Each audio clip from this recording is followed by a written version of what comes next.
قل هو الله أحد الله الصمد لم يلد ولم يولد ولم يكن له كفوا أحد.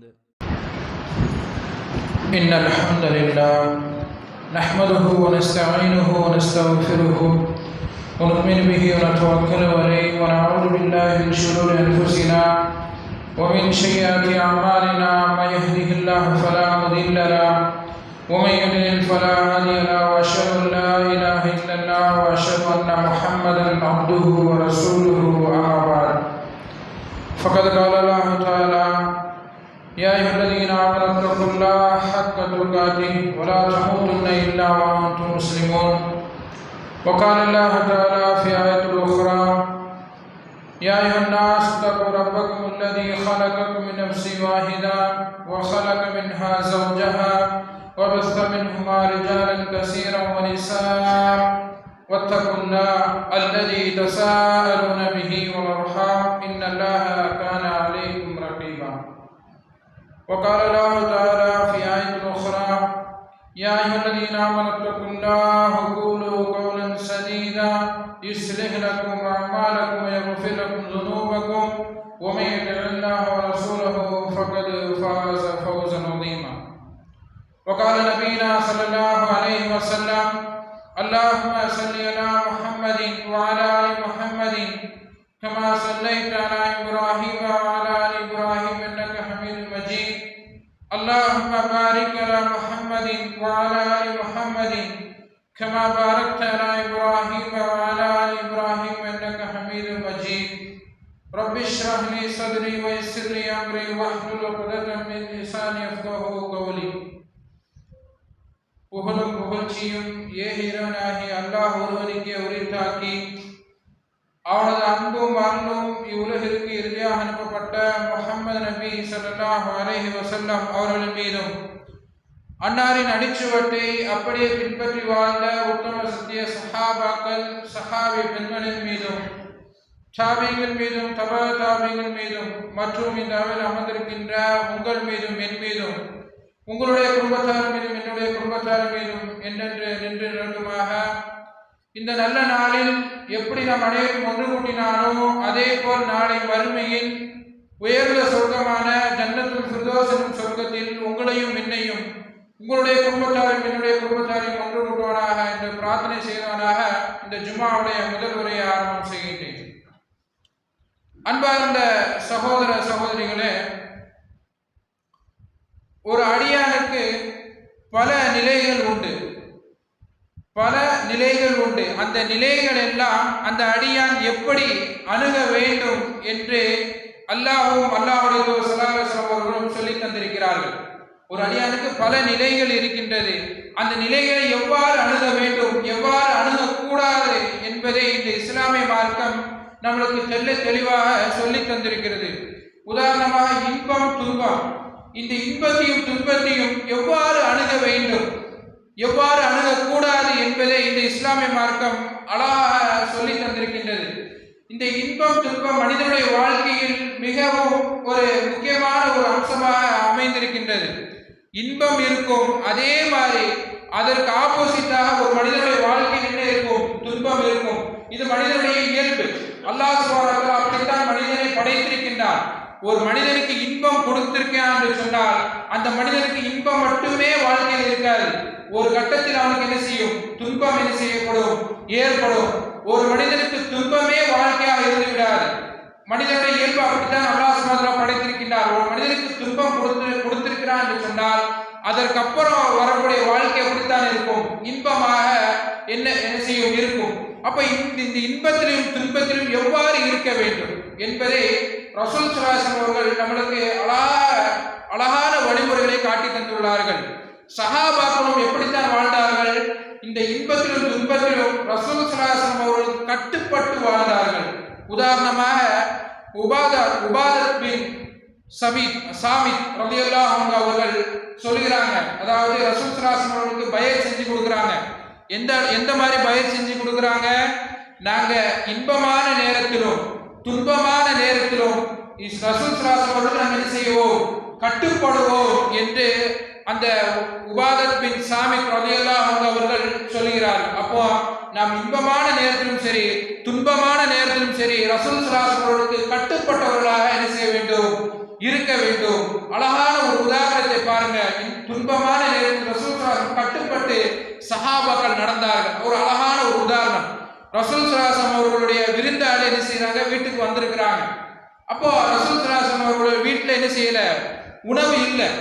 அப்போ ஒரு பணியாட்ட சொல்லி விடுறாங்க, வேற ஏதாவது மனைவியோட வீட்டுல உணவு இருக்கான்னு கேட்டு வாங்க அப்படின்னு சொல்லி பணியாட்ட சொல்லி விடுறாங்க. அப்போ அந்த பணியாளர் ஒவ்வொரு மனைவிமார்கள் வீட்டுல போய் கேட்டு வரும்போது எந்த மனைவிமார் வீட்லயும் சாப்பாடு இல்லை. உடனே ரசூல் ஸல்லல்லாஹு அலைஹி வஸல்லம் அவர்கள் சஹாபாக்கிட்ட கேட்கிறாங்க, இவரு என்னுடைய விருந்தாளி, இவரு என்னுடைய விருந்தாளி, உங்கள யாராவது இவருக்கு உணவு கொடுக்க முடியுமா என்று ரசூல் ஸல்லல்லாஹு அலைஹி வஸல்லம் அவர்கள் சஹாபாக்களை பார்த்து கேட்கிறாங்க. உடனே ஒரு சஹாபி, யார் ரசூலுல்லாஹ் நான் கொடுக்குறேன் அப்படின்னு சொல்லி கையை தூக்கி அந்த விருந்தாளி என்ன செய்யறாரு, கையோட வீட்டுக்கு கூட்டி போறாரு. அப்ப அந்த வீட்டுல எப்படி நிலைமை, அந்த வீட்டுல அவருக்கும் அந்த குழந்தைகளுக்கும் தவிர வேற யாருக்கும் சாப்பாடு இல்லை.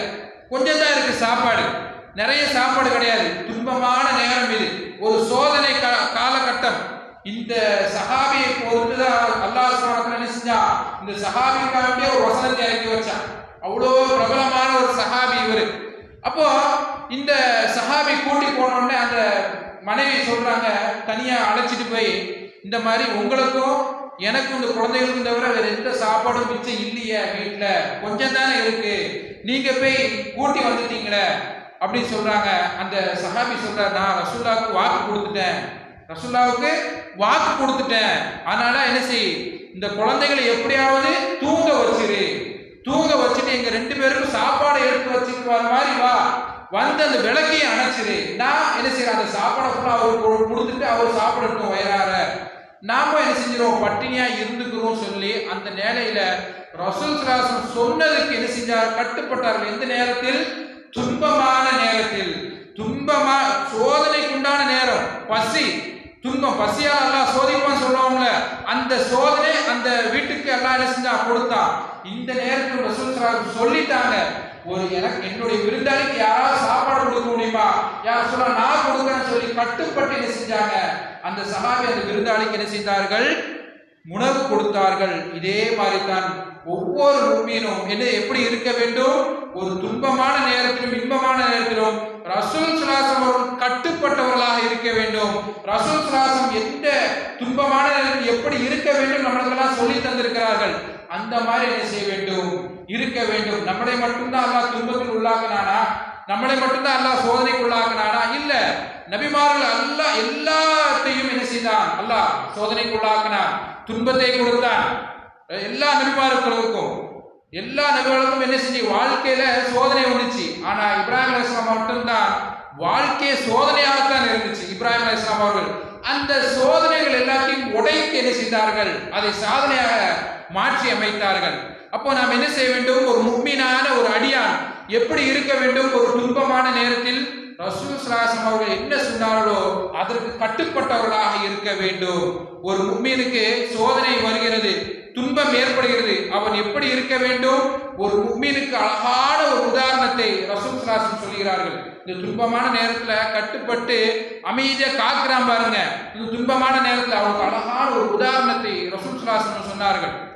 அதாவது மரங்கள்ல ஒரு வகை மரம் இருக்குது, மரங்கள் எல்லா மரத்தை எடுத்துக்கொள்ளுங்கள், அந்த மரங்கள் எல்லாம் இலையுதிர்கள் காலம் ஒன்று வரும். அந்த இலையுதிர்கள் காலம் வந்தவுடனே எல்லா மரத்துள்ள இலைகளும் என்ன செய்துவிடும், உதிர்ந்து போய்விடும். ஆனால் ஒரு மரத்தை தவிர ஒரு மரத்தில் என்ன செய்யாது, இலையே உதிராது. அது இலை உதிர் காலம் வந்தாலும் அந்த மரத்தில் என்ன செய்யாது, இலை உதிராது. இந்த மரத்திற்கு உதாரணமாக முஃமினை சொன்னார்கள்.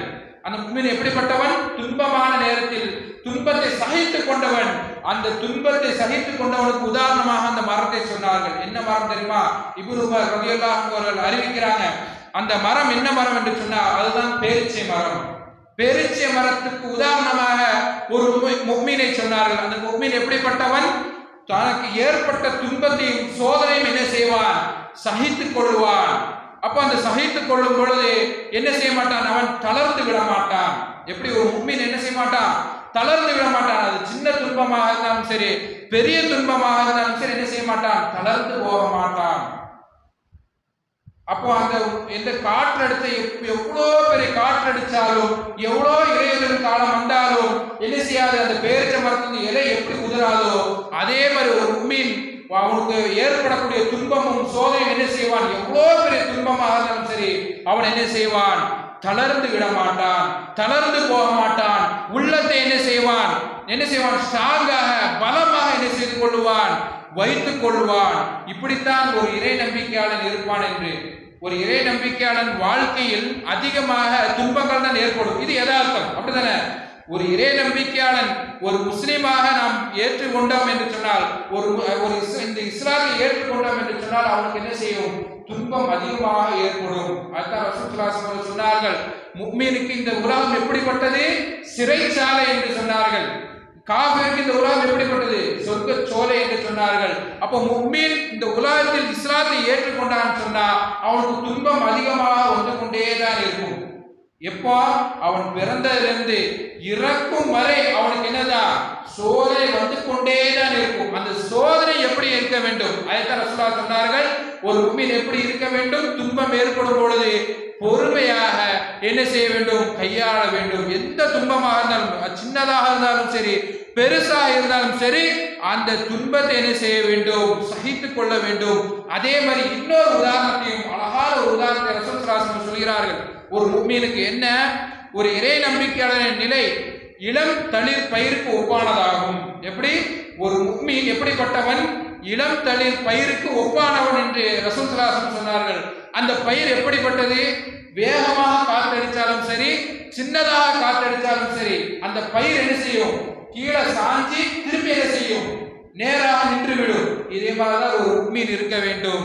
அவனுக்கு துன்பம் ஏற்படும் பொழுது அது சின்னதோ பெருசோ அவன் என்ன செய்வான், சாஞ்சி என்ன செய்வான், திரும்பி என்ன செய்வான், நேர நின்று நிற்பான். அதை என்ன செய்வான், அதை பெருசாக எடுத்துக்கொள்ள மாட்டான் அந்த துன்பத்தை. நயவஞ்சகன் எப்படிப்பட்டவன் தெரியுமா, அவன் ஒரு பெரிய மரத்துக்கு ஒப்பானவன். அந்த பெரிய மரம் எப்படிப்பட்டது, சின்ன காத்தடிச்சா எப்படி இருக்கும், அது இலைகள் எல்லாம் அசையும், ஆனா மரம் கீழே விழாது. ஒரு பெரிய காத்தடிக்கும் போது, ஒரு பெரிய புயல் அடிக்கும் பொழுது என்ன செய்யும், அந்த மரம் வேரோடி சாஞ்சி கீழே விழுந்துடும். இதுதான் நயவஞ்சனுக்கு ஒப்பான ஒரு மரம் என்று சொன்னார்கள். நயவஞ்சன் எப்படி இருப்பான், பெருசா ஒரு பெரிய ஒரு துன்பம், பெரிய சோதனை வரும்போது அந்த நயவஞ்சன் என்ன செஞ்சிருவான், ஒரேடிக்கா சாஞ்சி விழுந்து விடுவான், ஒரேடிக்கா சாஞ்சி கீழே விழுந்து விடுவான். ஆனால் அல்லாஹ்வை நம்பிக்கை கொண்ட ஒரு அடியான், அல்லாஹ்வை மட்டும் நம்பிக்கை கொண்ட ஒரு அடியான், அவனுக்கு எவ்வளோ பெரிய துன்பம் ஏற்பட்டாலும், எவ்வளோ பெரிய சோதனை ஏற்பட்டாலும் அவன் எப்படி இருக்க வேண்டும், அந்த இளம் பயிருக்கு ஒப்பானவனாக இருக்க வேண்டும். எவ்வளோ காற்றடித்தாலும் அந்த பயிர் எப்படி கீழே விழுந்து பட்டு போகாதோ அதே மாதிரிதான் ஒரு முஃமின் என்ன செய்யக்கூடாது, கீழே விழுந்து என்ன செய்யக்கூடாது, தன்னுடைய உயிரை மாய்த்து கொள்ளக்கூடாது. இன்னைக்கு அப்படிதான் நடந்து கொண்டு இருக்குது. ஒரு துன்பம் ஏற்படுது, தன்னுடைய குடும்பத்துல ஒரு சண்டை, அந்த சண்டையில எத்தனை பேர் தற்கொலை செய்து கொள்கிறார்கள், எத்தனை பேர் என்ன செய்கிறார்கள், என்னை என்னுடைய கணவர் அடித்து விட்டார், என்னை என்னுடைய மாமனார் அடித்து விட்டார், நான் என்ன செய்கிறேன், என்னுடைய உயிரை மாய்த்து விடுகிறேன் என்று சொல்லி எத்தனை பேர் என்ன செய்கிறார்கள், தற்கொலை செய்து கொள்கிறார்கள். இந்த சிறிய துன்பத்தை பொறுத்து கொள்ளாமல் பெரும் பாவத்தில் என்ன செய்து விடுகிறார்கள், விருந்து விடுகிறார்கள். தற்கொலை என்பது பெரும் பாவம் தானே, தற்கொலை என்பது பெரும் பாவம். இந்த சின்ன துன்பத்தை தாங்கிக் கொள்ளாமல் பெரும் பாவத்தில் என்ன செய்து விடுகிறார்கள், விழுந்து விடுகிறார்கள்.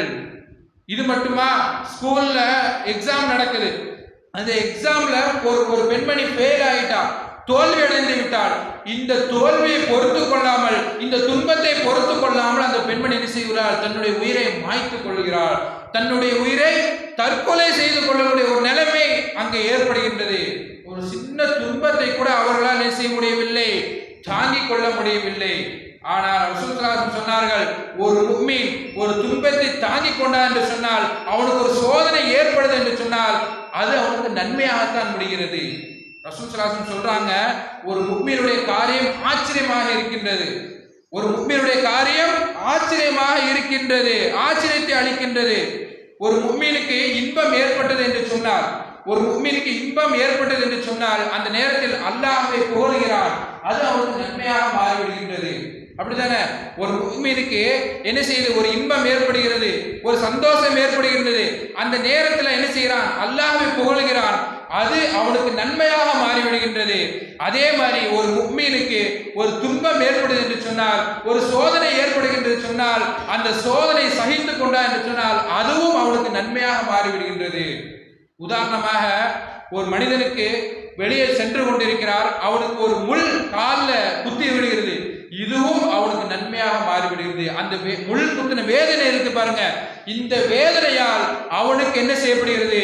நன்மையாக மாறிவிடுகிறது என்று ரசூல் ஸல்லல்லாஹு அலைஹி வஸல்லம் அவர்கள் சொல்லி இருக்கிறார்கள். பாருங்க, எவ்வளவு பெரிய விஷயம். ஒரு முஃமின் இன்பம் அனுபவித்தால் மட்டும் அல்லாஹ்வை என்ன செய்கிறான்? போலுகிறான். ஆனால் அந்த முஃமினுக்கு சோதனை வரும் பொழுது அது எந்த பக்கத்தில் இருந்தாலும் வரலாம். அல்லாஹ் தான் சொல்றான், உங்களை பசியாலும் செல்வத்தாலும் செல்வத்தை குறைத்தும் மனைவியாலும் குழந்தைகளாலும் உங்களை என்ன செய்வோம்? சோதிப்போம் என்று சொல்லியிருக்கிறான். இந்த சோதனைகள் வரும் பொழுது ஒரு மனிதன் என்ன செய்கிறான்? தன்னுடைய உயிரை மாய்த்துக் கொள்கிறான். அப்ப சோதனை வரும் பொழுது அந்த சோதனை என்ன செய்ய வேண்டும்? நாம் பொறுத்து கொள்ள வேண்டும், சகித்துக் கொள்ள வேண்டும். இன்னல்களை எல்லாம் சகித்துக் கொண்டோம் என்று சொன்னால் நமக்கு மிக பெரும் நன்மையாக என்ன செய்து கொண்டிருக்கிறது? அது மாறிவிடுகிறது. இன்னொன்று நாம் கவனிக்க வேண்டும். ஒரு முஃமினான ஒரு அடியான் என்ன செய்ய வேண்டும்? கவனிக்க வேண்டும். என்ன? ஒரு முஃமினுக்கு சோதனை ஏற்படுது என்று சொன்னால், துன்பம் ஏற்படுது என்று சொன்னால் அது நன்மையாக இருக்கின்றது. அல்லாஹ் சுப்ஹானஹு வ தஆலா, அல்லாஹ்வுடைய தூதர் ஸல்லல்லாஹு அலைஹி வஸல்லம் சொல்கிறார்கள், யாருக்கு அல்லாஹ் நலவை நாடுகிறானோ, யாருக்கு அல்லாஹ் நன்மையை நாடுகிறானோ அவரை அல்லாஹ் என்ன செய்வான்? அதிகமாக சோதனைக்குள்ளாக்குவான். எப்படி?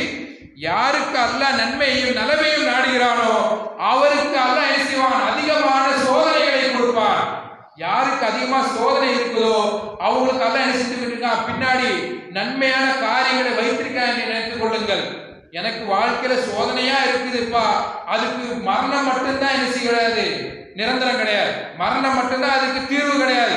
மாறாக என்ன செய்ய வேண்டும்? பொறுமையாக இருக்க வேண்டும். யாரை அல்லாஹ் நேசிக்கிறானோ, யாருக்கு அல்லாஹ் நலவை நாடுகிறானோ அவரை அல்லாஹ் என்ன செய்வான்? அதிகமாக சோதிப்பான் என்று அல்லாஹ்வுடைய தூதர் ஸல்லல்லாஹு அலைஹி வஸல்லம் அவர்கள் சொல்லி இருக்கிறார்கள். அப்ப நாம் என்ன செய்ய வேண்டும்? சோதனைகள் ஏற்படும் பொழுது நாம் என்ன செய்ய வேண்டும்? சகித்துக் கொள்ள வேண்டும். அதே மாதிரி சின்ன காய்ச்சல் ஏற்படுகிறது, அவனுக்கு சின்ன காய்ச்சல் ஏற்பட்டாலும் கூட அல்லாஹ் என்ன செய்கிறான்? திட்டுகிறான். அதுவும் ஒரு சோதனை. காய்ச்சலும் என்பது ஒரு சோதனை. காய்ச்சல் பட்டு சிரமப்பட்டு ஒருத்தன் கடப்பான். அந்த நேரத்தில் என்ன செய்ய வேண்டும்? அல்லாஹ்வை நினைத்து சுக்கூர், அதாவது அல்லாஹ்வை நினைத்து பார்க்க வேண்டும். அந்த நேரத்தில் அல்லாஹ்வை அழைத்து பிரார்த்தனை செய்ய வேண்டும். பொறுமையான முறையில் அந்த காய்ச்சலை சகித்துக் கொண்டு என்ன செய்ய வேண்டும்? பொறுமையான முறையில் நாம் என்ன செய்ய வேண்டும்? அல்லாஹ்வை அழைத்து என்ன செய்ய வேண்டும்? பிரார்த்தனை செய்ய வேண்டும். ரசூல் ஸல்லல்லாஹு அலைஹி வஸல்லம் அவர்களுக்கு கடுமையான காய்ச்சல் இருந்துச்சு. யாருக்கு? ரசூல் ஸல்லல்லாஹு அலைஹி வஸல்லம் அவர்களுக்கு கடுமையான காய்ச்சல். நமக்கு என்ன காய்ச்சல்?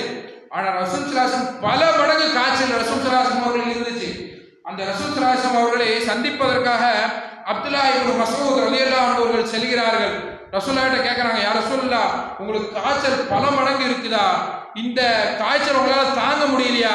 இந்த காய்ச்சலால அல்லாஹ் உங்களுக்கு ஏதாவது நன்மையை நாடுகிறானா என்று ரசூல் ஸல்லல்லாஹு அலைஹி வஸல்லம் அவர்கள்ட்ட அப்துல்லாஹ் இப்னு மஸ்ஊத் ரலியல்லாஹு அன்ஹு கேட்கறாங்க. ரசூல் ஸல்லல்லாஹு அலைஹி வஸல்லம் சொல்றாங்க, ஆம், இந்த காய்ச்சலின் மூலமா எனக்கு என்ன செய்கிறான்? அல்லாஹ் சுப்ஹானஹு வ தஆலா நன்மையை தருகிறான் என்று ரசூல் ஸல்லல்லாஹு அலைஹி வஸல்லம் சொல்கிறார்கள். பாருங்க, எவ்வளோ பெரிய காய்ச்சல். ரசூல் ஸல்லல்லாஹு பெரிய காய்ச்சல் வந்துச்சு. அந்த காய்ச்சல் நேரத்தில் ரசூலுல்லாஹ் எப்படி இருந்தாங்க? பொறுமையாக இருந்தார்கள். அந்த காய்ச்சலின் மூலமாக அல்லாஹ் என்ன செய்கிறான்? அவங்களுக்கு நன்மையை கொடுக்கிறான். அப்ப நாம் என்ன செய்ய வேண்டும்? நமக்கு ஏற்படக்கூடிய துன்பங்கள், சோதனைகள் எல்லாத்தையும் என்ன செய்ய வேண்டும்? சகித்துக் கொள்ள வேண்டும். நம்மளை மட்டும் அல்லாஹ் சோதிக்கிறான். நம்மளை மட்டும் சோதிக்கல, முன்னால் வாழ்ந்த எல்லாத்தையும் அல்லாஹ் என்ன செஞ்சான்? சோதிச்சான். இப்ராஹிம் அலைஹிஸ்ஸலாமை எடுத்துக்கொள்ளுங்கள். எப்படி சோதிச்சான்? இப்ராஹிம் அலைஹிஸ்ஸலாம் அவர்களை எல்லா நிலைகளிலும் அல்லாஹ் என்ன செஞ்சான்? சோதிச்சுக்கிட்டே இருந்தான். எல்லா நேரத்திலையும் அந்த நபி இப்ராஹிம் அலைஹிஸ்ஸலாம் அவர்கள் எல்லா சோதனையும் பொறுத்து கொண்டு எல்லா சோதனையும் முறியடித்து என்ன செய்தார்கள்? அல்லாஹ்வுடைய நண்பராக மாறினார்கள். எவ்வளவு பெரிய விஷயம், எவ்வளவு பெரிய விஷயம் இது. எல்லா சோதனையும் அல்லாஹ் சோதிக்கிறான். ஒவ்வொரு டெஸ்டா வைக்கிறான். இப்ராஹிம் அலைஹிஸ்ஸலாம் அவர்களுக்கு எல்லா சோதனைகளையும் முறியடித்து எல்லாத்தையுமே வெற்றி அடைந்து கடைசி எப்படி மாறுறாங்க? அல்லாஹ்வுடைய நண்பராக என்ன செய்கிறார்கள்? மாறுகிறார்கள். எதனின் காரணமாக? பொறுமையின் காரணமாக. பொறுமையாக இருந்ததின் காரணமாக இப்ராஹிம் அலைஹிஸ்ஸலாம் எப்படி மாறுகிறார்கள்? அல்லாஹ்வுக்கு உற்ற நண்பராக மாறுகிறார்கள். அதே மாதிரி நபி அய்யூப் அலைஹிஸ்ஸலாம் அவர்களுக்கு எவ்வளவு பெரிய சோதனை வந்துச்சு. உடம்பு முழுக்க புண்ணு, உடம்பு முழுக்க புண்ணாகத்தான் இருந்துச்சு நபி அய்யூப் அலைஹிஸ்ஸலாம் அவர்களுக்கு. அந்த நேரத்தில் அல்லாஹ்வை அழைத்து பொறுமையாக இருந்தார்கள். அந்த பொறுமையாக இருந்ததின் காரணமாக அவர்கள் உடலில் ஏற்பட்ட சோதனைகள் எல்லாத்தையும் அல்லாஹ் என்ன செஞ்சான், நீக்கி விட்டார். எல்லா இடத்துலயும் புண்ணு, அந்த புழு, அந்த உடம்பு ஃபுல்லா என்ன செஞ்சு இருந்துச்சு. அந்த நேரத்தில் அந்த நபி அய்யூப் அலைஹிஸ்ஸலாம் அவர்கள் அல்லாஹ்வை அழைத்து பிரார்த்தனை செய்தார்கள். பொறுமையாக இருந்து அல்லாஹ் என்ன செஞ்சான், நபி அய்யூப் அலைஹிஸ்ஸலாம் அவர்கள் அந்த நோயை ஃபுல்லா என்ன செஞ்சான், போக்கி விட்டான். அப்ப நாம் என்ன செய்ய வேண்டும், பொறுமையாக இருக்க வேண்டும், இன்னல்களை சகித்துக் கொள்ள வேண்டும். நமக்கு இந்த உலகம் என்பது ஒரு சிறைச்சாலை தான். நாளை மறுமை வரை நம்மளுக்கு சோதனைகள் இருந்து கொண்டே தான் இருக்கும். அது எந்த ஒரு மாற்று கருத்தும் இல்லை.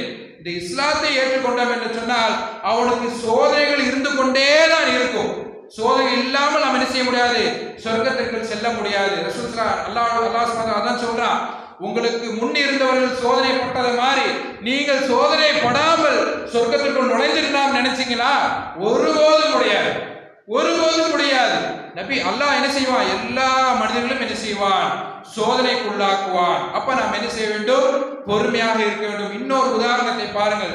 உம்மு சலமா ரலியல்லாஹு அன்ஹா அவர்கள், அவருடைய கணவர் இறந்து விட்டார். ரொம்ப சோதனையில் இருக்காங்க, ரொம்ப துன்பத்தில் இருக்காங்க. ஒரு கணவர், தன்னுடைய கணவர் இறந்து விட்டார். அவருடைய ஒரு கை என்ன செஞ்சு விட்டது, இழந்து விட்டது. கணவன் இறந்து விட்டான்னு சொன்னா அந்த வீட்டுல என்ன செய்யாது, மகிழ்ச்சி இருக்கா, எதுவுமே இருக்காது. அப்பேற்பட்ட கணவர் இறந்து விட்டார். நபி ஸல்லல்லாஹு அலைஹி வஸல்லம் அவர்கள் அவங்களுக்கு ஆறுதல் சொல்வதற்காக என்ன செய்கிறார்கள், அந்த பெண்மணி வீட்டுக்கு போறாங்க. போய் சொல்றாங்க, பொறுமையா இருங்க, பொறுமையா இருங்க என்று சொல்லி ஒரு துவாவை கற்றுக் கொடுத்து வருகிறார்கள். துன்பம் நேர்படும் பொழுது, சோதனை ஏற்படும் பொழுது இந்த துவாவை நம்ம என்ன செய்ய வேண்டும், ஓத வேண்டும். எப்படிப்பட்ட துவா, அழகான ஒரு துவா. அல்லாஹ்வுடைய தூதர் ஸல்லல்லாஹு அலைஹி வஸல்லம் அந்த பெண்மணிக்கு கற்றுக் கொடுக்கிறார்கள். இன்னா லில்லாஹி வ இன்னா இலைஹி ராஜிஊன். நாம் எல்லாம் அல்லாஹ்வுடையவர்கள், நாளைக்கு மீண்டும் என்ன செய்ய போகிறோம், அல்லாஹ்விடமே செல்லக்கூடியவர்களாக இருக்கிறோம். அதுக்கு அடுத்து அல்லாஹ்வுடைய தூதர் சொல்லி கொடுக்குறாங்க, அல்லாஹு அஜிர்னி ஃபீ முஸீபதி வ அக்லிஃப்னி கைரன் மின்ஹா. எவ்வளவு ஒரு அருமையான ஒரு துவாவை ரசூல் ஸல்லல்லாஹு அலைஹி வஸல்லம் கற்றுக் கொடுக்கிறார்கள். இந்த சோதனை இருக்கல்லவா, இந்த சோதனைக்கு ஏற்ப எனக்கு என்ன செய், நற்கூலியை வழங்குவாயாக, இதற்கு பகிரமாக ஒரு சிறந்ததை எனக்கு வழங்குவாயாக என்று அல்லாஹ்வுடைய அழகான ஒரு துவாவை அந்த பெண்மணி கற்றுக் கொடுக்கிறாங்க. அந்த பெண்மணி ஒரு வார்த்தையை கேட்கிறாங்க, யார் ரசூலல்லாஹ், அல்லாஹ்வுடைய தூதரே, இவரை விட, என்னுடைய கணவர் இவரை விட சிறந்த ஒருவர் யார் என கிடைப்பா? அப்படிதானே, ஒரு கணவர், அந்த பெண்மணிக்கு கணவர் தான் முக்கியம், சிறந்தவர் கணவனுக்கு, அந்த மனைவிக்கு சிறந்தவர் கணவர் தான், அந்த பெண்மணிக்கு சிறந்தவர் கணவர் தான். அப்பேற்பட்ட கணவரை இழந்து நிக்கிறாங்க. ரசூல் ஸல்லல்லாஹு அலைஹி வஸல்லம் துஆவை சொல்லி முடிச்ச உடனே அந்த பெண்மணி கேட்கக்கூடிய வார்த்தை, இவரை விட சிறந்த ஒரு கணவர் எனக்கு யார் கிடைப்பா அப்படின்னு கேட்கிறாங்க. ரசூல் ஸல்லல்லாஹு அலைஹி வஸல்லம் சொல்றாங்க, பொறுமையா இருங்க, பொறுமையா இருந்து துஆவை ஓதுங்க, துஆவை ஓதி எல்லாரும் பிரார்த்தனை செய்யுங்க என்று சொல்லி கொடுத்து வந்து விடுகிறார்கள். அவங்க பொறுமையா இருந்ததின் காரணமாக, ரசூல் ஸல்லல்லாஹு அலைஹி வஸல்லம் கட்டுப்பட்டதின் காரணமாக, அதான் முதல்ல சொன்னோம், எல்லா நேரத்திலும் அல்லாஹ்வுடைய தூதருக்கு நாம் என்ன செய்ய வேண்டும், கட்டுப்பட வேண்டும். அந்த பெண்மணி என்ன செஞ்சாங்க, ரசூல் ஸல்லல்லாஹு அலைஹி வஸல்லம் சொன்னதுக்கு கட்டுப்பட்டு நடந்தார்கள். அந்த கட்டுப்பட்டதின் நடந்ததின் காரணமாக அந்த பெண்மணியை ரசூல் ஸல்லல்லாஹு அலைஹி வஸல்லம் அவர்களே திருமணம் செய்து கொண்டார்கள். எவ்வளவு பெரிய சிறப்பு! ரசூல் ஸல்லல்லாஹு அலைஹி வஸல்லம் உலகத்தில் சிறந்தவர் யாராவது இருப்பாங்களா? ரசூல் ஸல்லல்லாஹு அலைஹி வஸல்லம் சிறந்தவர் யாராவது இருப்பாங்களா? ரசூல் ஸல்லல்லாஹு அலைஹி வஸல்லம் துஆவை சொல்லிவிட்டு நீங்க பொறுமையா இருங்க, இவரை விட சிறந்தவர் உங்களுக்கு கிடைப்பார் என்று சொல்லிவிட்டு போறாங்க. அந்த பெண்மணியும் ரசூலுல்லாஹ்வுக்கு கட்டுப்பட்டு என்ன செஞ்சாங்க, அந்த துஆவை ஓதி பொறுமையா இருந்ததன் காரணமாக ரசூல் ஸல்லல்லாஹு அலைஹி வஸல்லம் அவர்களே அவங்களை திருமணம் முடித்துக் கொண்டார்கள். அப்ப எவ்வளோ பெரிய ஒரு சிறப்பு வாய்ந்த ஒரு துவா. இந்த துவாவை நாம் என்ன செய்ய வேண்டும், நம்மளுக்கு ஏற்படும் துன்பங்கள் போது இந்த துவாவை ஓத வேண்டும். இன்னா லில்லாஹி வ இன்னா இலைஹி ராஜிஊன். அல்லாஹு வஜிர்னி ஃபீ முஸீபதி வ அக்லிஃப்னி கைரன் மின்ஹா. இந்த துவாவை நம்மளுக்கு ஏற்படும் துன்பங்களுக்கு என்ன செய்ய வேண்டும், இந்த துவா பரிகாரமாக இருக்கின்றது. அப்ப நம்மளுக்கு ஏற்படும் சோதனையோ துன்பமோ கஷ்டமோ எதுவாக இருந்தாலும் இந்த துவாவை ஓதி நாம் என்ன செய்ய வேண்டும், பொறுமையாக இருக்க வேண்டும். நம்மளோட உள்ளத்தை என்ன செய்யக்கூடாது, தளர விடவே கூடாது. நம்மளுடைய உள்ளம் தளர விடவே கூடாது. ஸ்ட்ராங்காக பலமாக நாம் என்ன செய்ய வேண்டும், நம்மளுடைய உள்ளத்தை வைத்துக் கொள்ள வேண்டும். எப்பேற்பட்ட துன்பமாக இருந்தாலும் சரி, எப்பேற்பட்ட சோதனையாக இருந்தாலும் சரி, நாம் எப்படி இருக்க வேண்டும், பொறுமையாக இருக்க வேண்டும். பொறுமையாக இருந்ததின் காரணமாகத்தான் நம்மளுக்கு வெற்றி கிடைக்கும். இந்த பொறுமையாக இருந்ததின் காரணத்துக்கு ஒரு உதாரணம் சொல்லட்டுமா? ரசூல் ஸல்லல்லாஹு அலைஹி வஸல்லம் அவர்கள் தாயிஃபுக்கு போனாங்க. அங்க எவ்வளவு பெரிய சோதனை ஏற்பட்டுச்சு. சின்ன பிள்ளைகள் உட்பட ரசூல் ஸல்லல்லாஹு அலைஹி வஸல்லம் அவர்களை கல்லால் அடித்து விரட்டினார்கள். எவ்வளவு பெரிய சோதனை ரசூல் ஸல்லல்லாஹு அலைஹி வஸல்லம் அவர்களுக்கு. ரசூல் ஸல்லல்லாஹு அலைஹி வஸல்லம் அவர்கள் சின்ன பிள்ளைகள் உட்பட ரசூல் ஸல்லல்லாஹு அலைஹி வஸல்லம் அவர்களை கல்லால் அடித்து விரட்டினார்கள். அந்த நேரத்தில் ரசூல் ஸல்லல்லாஹு அலைஹி வஸல்லம் அவர்கள் பொறுமையை கையாண்டார்கள். பொறுமையை கையாண்டார்கள். சஹாபாக்களும் அப்படித்தான். போர்க்களத்தில் சஹாபாக்கள் என்ன செய்வார்கள்? கொலை வெறியில் என்ன செய்வார்கள்? வெட்ட வருவார்கள், அடிப்பார்கள். அந்த எல்லாத்தையுமே சகித்துக் கொண்டார்கள். சஹாபாக்களும் சரி, நபி அவர்களும் சரி, அவர்கள் பொறுமையை காத்ததின் காரணமாகத்தான் என்ன வெற்றி கிடைச்சிச்சு நம்மளுக்கு? இந்த இஸ்லாம். இந்த இஸ்லாம் எவ்வளவு பெரிய பாக்கியம். இந்த இஸ்லாம் நமக்கு கை கிடைச்சதின் காரணம் நபி அவர்களும் சரி, சஹாபாக்களும் சரி, தனக்கு ஏற்பட்ட சோதனைகளும் துன்பங்களையும் சகித்துக் கொண்டதின் காரணமாக இந்த இஸ்லாமுக்கு வெற்றி கிடைச்சிருக்கு. அதே மாதிரி நம்ம போயிட்டு வரமே, மக்காவுக்கு போயிட்டு வரமே, இந்த மக்கா எப்படி நம்ம கை கிடைச்சிச்சு? ரசூல் ஸல்லல்லாஹு அலைஹி வஸல்லம் அவர்கள் எல்லா நேரத்திலும் பொறுமை காத்தார்கள். அவர்கள் அடித்தார்கள், ஏசினார்கள், திட்டினார்கள். எல்லா நேரத்திலும் ரசூல் ஸல்லல்லாஹு அலைஹி வஸல்லம் அவர்கள் பொறுமை காத்தார்கள். பொறுமை காத்ததின் காரணமாகத்தான் இந்த மக்கா நமக்கு கை கிடைச்சிச்சு. அப்ப நாம் என்ன செய்யணும்? நம்மளுக்கு ஏற்படக்கூடிய துன்பங்களுக்கு எல்லாம் நம்ம செய்ய வேண்டும், சகித்துக் கொள்ள வேண்டும். நம்மளுக்கு வரக்கூடிய துன்ப சோதனை எல்லாம் ஒரு சோதனையே கிடையாது. சஹாபாக்களுக்கு அவ்வளோ சோதனைகள் வந்துச்சு. கப்பாப் இப்னு அரத் ரலியல்லாஹு அன்ஹு அவர்கள் ரசூலுல்லாஹ் கிட்ட போய் முறையிடுறாங்க. யா ரசூலுல்லாஹ், எங்களால முடியல, எங்களை ரொம்ப துன்புறுத்துறாங்க, ரொம்ப அடிக்கிறாங்க, ரொம்ப சோதனைக்குள்ளாக்குறாங்க. எங்களுக்காக வேண்டி அல்லாஹ்விடம் பிரார்த்தனை செய்யுங்களேன், இந்த சோதனைகளை குறைப்பதற்காக அல்லாஹ்விடம் பிரார்த்தனை செய்யுங்களேன் என்று சஹாபாக்கள் எல்லாரும் முறையிடுகிறார்கள். உடனே ரசூல் ஸல்லல்லாஹு அலைஹி வஸல்லம் அவர்கள் பிரார்த்தனை செய்தார்களா? செய்யல. ரசூல் ஸல்லல்லாஹு அலைஹி வஸல்லம் சொன்னார்கள், உங்களுக்கு முன்னால் இருந்தாங்களே, உங்களுக்கு முன்னால முஃமின் இருந்தாங்களே, அவங்க எப்படி தெரியுமா கொடுமை பண்ணாங்க? நம்பத்தால என்ன செஞ்சாங்க? உடம்ப ரெண்டா கீறினாங்க. அதே மாதிரி ஒரு முள்ளால முதுகு என்ன செஞ்சாங்க? பரண்டி இழுத்தாங்க. இவ்வளோ பெரிய சோதனைகளை உங்களுக்கு முன்னால் இருந்தவர்கள் சகித்துக் கொண்டார்கள். அப்போ உங்களுக்காக இந்த சோதனைக்காக வேண்டி நான் என்ன செய்ய பிரார்த்தனை செய்யணுமா என்று கேட்கிறார் ரசூல் ஸல்லல்லாஹு அலைஹி வஸல்லம் அவர்கள். உடனே அந்த சஹாபாக்கள் சொன்னாங்க, வேண்டாம் யா ரசூலல்லாஹ், நாங்கள் என்ன செய்து கொள்கிறோம்? சகித்துக் கொள்கிறோம் என்று அந்த சஹாபாக்கள் சொல்லிவிட்டார்கள். எவ்வளோ பெரிய துன்பங்கள் நம்மளுக்கு முன்னால் இருந்தவர்கள் சகித்துக் கொண்டார்கள். அந்த சகித்து கொண்டதின் காரணமாகத்தான் நம்மளுக்கு இவ்வளோ பெரிய வெற்றி நம்மளுக்கு என்ன செய்திருக்குது?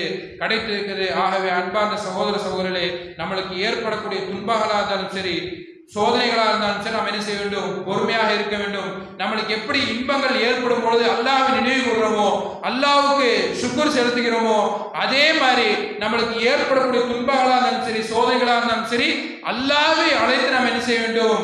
அவனிடத்தில் பிரார்த்தனை செய்து பொறுமையாக இருந்தோம் என்று சொன்னால் நம்மளுக்கு கண்டிப்பாக அல்லாஹ் என்ன செய்வான்? வெற்றி அளிப்பான். ஆகவே அன்பான நம்மளுக்கு ஏற்படக்கூடிய சோதனைகளை நம்மை அனைவரையும் பொறுமை காக்கக்கூடிய மக்களாக அல்லாஹ் சுப்ஹானஹு வ தஆலா ஆக்கி அருள்வானாக.